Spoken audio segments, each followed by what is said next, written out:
ಈ ಕಾರ್ಯಕ್ರಮದಲ್ಲಿ ಬಿಜರಿಗೆಯ ಕಲಾವಿದರು ಹಾಗೂ ನಮ್ಮ ಸಮೀಪದ ಅಟಾಳ ಕಲ್ಮೇಶ್ ಸಹೋದರರು ಈ ಎರಡೂ ಮೇಳ ಇವತ್ತಿನ ದಿವಸ ಇಲ್ಲಿ ಒಳ್ಳೆಯ ಉತ್ತಮ ರೀತಿಯಿಂದ ಕಾರ್ಯಕ್ರಮವನ್ನು ನಡೆಸಿಕೊಡ್ತಾ ಇದ್ದಾರೆ. ನಾನು ಇವತ್ತು ಒಂದು ಪವಾಡವನ್ನು ಕಣ್ಣಿ. ಪವಾಡ ಅಂದರೆ ಏನು? ನಾವು ಸಣ್ಣವರಿದ್ದಾಗ, ನಾ ಈಗ ಕೆಲಸಂಗದವಾಗಿನಿ, ನನ್ನ ಊರು ಬನ್ನೂರು ಡೋಣಿ ಒಳಗೆ ನಮ್ಮ ಹೊಲ, ಬಸವಣ್ಣ ಹತ್ತಿರ ನಮ್ಮ ಹೊಲ. ನಾವು ಸಣ್ಣವರಿದ್ದೀವಿ, ದನ ಕಾಯಕ್ಕೆ ಹೋಗಿದ್ದೀವಿ.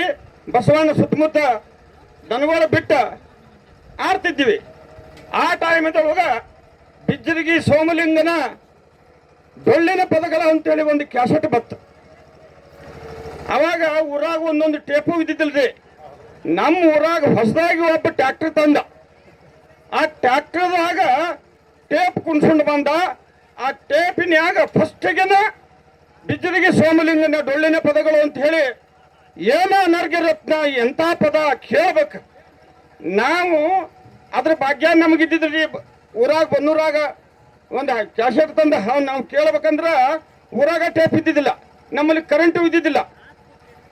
ಆ ಟ್ಯಾಕ್ಟರ್ದಾಗ ಅವ ಟೇಪ್ ಕುಂಡ್ರಿಸಿ ಹಾಡ ಹಚ್ಚಿಬಿಡವ. ನಾವು ದನಗೋಳ ಅಲ್ಲೇ ಬಿಟ್ಟು ಆ ಟ್ಯಾಕ್ಟರ್ ಎಲ್ಲಿ ಗಳೆ ಹೊಡಿತಿತ್ಲ ಅಲ್ಲಿ ಹೋಗಿ ಒಂದು ಗಿಡದ ಬಡ್ಡೆ ಕೂತ್ ಬಿಡೋರು. ಅವ ಹಂಗೆ ಸುತ್ತ ಹಾಕವ, ಹೊಳೆ ಮಾರಿ ಹೊಡೆದು ಹೊಳೆ ಬರವ. ಕರೆ ನಮ್ಗೆ ಹಾಡ ಫುಲ್ ಗಿಡಂಗೆ ನಾವು ಸೌಂಡ್ ಇಟ್ಬಿಡ್ತಿದ್ದ. ಆ 50 ವರ್ಷಗಳ ಹಿಂದೆ ಗತಿಸಿ ಹೋದಂಥ ಒಂದು ಸವಿ ನೆನಪು ಇವತ್ತಿನ ದಿವಸ ಈ ವೇದಿಕೆನ್ಯಾಗ ವರ್ಣನ. ಬಿಜ್ಜರಿಗಿ ಸ್ವಾಮಿಲಿಂಗ ಅಂದ್ರೆ ಇವರ ಅಂದ್ರು. ನಾ ಅಲ್ಲಿ ಗಾಬರಿ ಆದ್ನಿ. ಅನ್ಯ ಬಿಜ್ಜರಿಗಿ ಸ್ವಾಮಿಲಿಂಗ ಅಂದ್ರೆ ಬಹುಶಃ ಗತಿಸಿ ಹೋಗಿರ್ಬೇಕಂತ ತಿಳ್ಕೊಂಡಿನಿ. ಇಂದ ಅನರ್ಘ್ಯ ರತ್ನ ಇಲ್ಲೇ ನನ್ನ ಮುಂದೆ ಸಿಕ್ತು. ಕಾಳಾಂಬ ದೇವಿ ಈ ಪುಣ್ಯಾತ್ಮ ನನಗೆ ಭೇಟಿ ಮಾಡಿಸಲು ಸಾಕಂತ ಹೇಳಿ ನನಗೆ ಬಹಳ ಆನಂದ ಆಯ್ತು.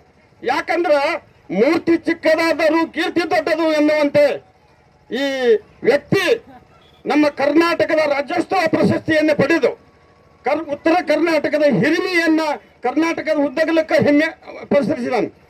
ಅದಕ್ಕೆ ಇಂಥ ಕಲಾವಿದರು ಇನ್ನ ನಮ್ಮ ಕಲೆಯನ್ನು ಉಳಿಸಿಕೊಂಡು ಹೊಂಟಾರಲ್ಲ, ದೇವರು ಇನ್ನೂ ಅವರಿಗೆ ಆಯುಷ್ಯ ಆರೋಗ್ಯವನ್ನು ಕೊಡ್ಲಿ.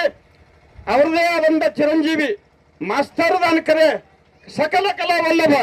ಏನು ಅವನ ಮಾತ, ಏನು ಅವನ ಬಾಯಿಲೆ ಅಕ್ಷರಗಳ ಸಾಹಿತ್ಯ ಸಿಡಿತೈತಿ ನೋಡ್ಬೇಕು.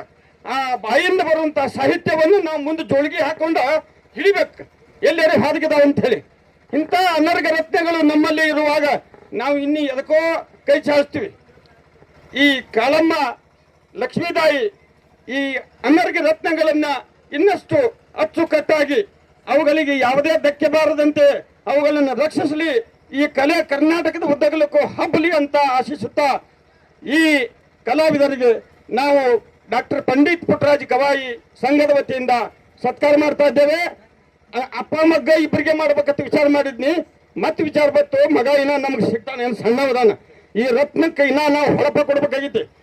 ಬೇರೆ ಬೇರೆ ಬಣ್ಣ ಹೊಡೆದು ಅದನ್ನ ನಮ್ಮ ಕರ್ನಾಟಕ ಉದ್ದಗಲಕ್ಕೂ ಅದನ್ನ ಮೂರ್ತಿ ತೋರಿಸ್ಬೇಕಾಗೈತಿ. ಆ ಅನರ್ಘ್ಯ ರತ್ನವನ್ನು ಮತ್ತೊಂದು ಕಾರ್ಯಕ್ರಮದಾಗ ತಂದು ನಾನು ಸತ್ಕಾರ ಮಾಡ್ತೀನಿ.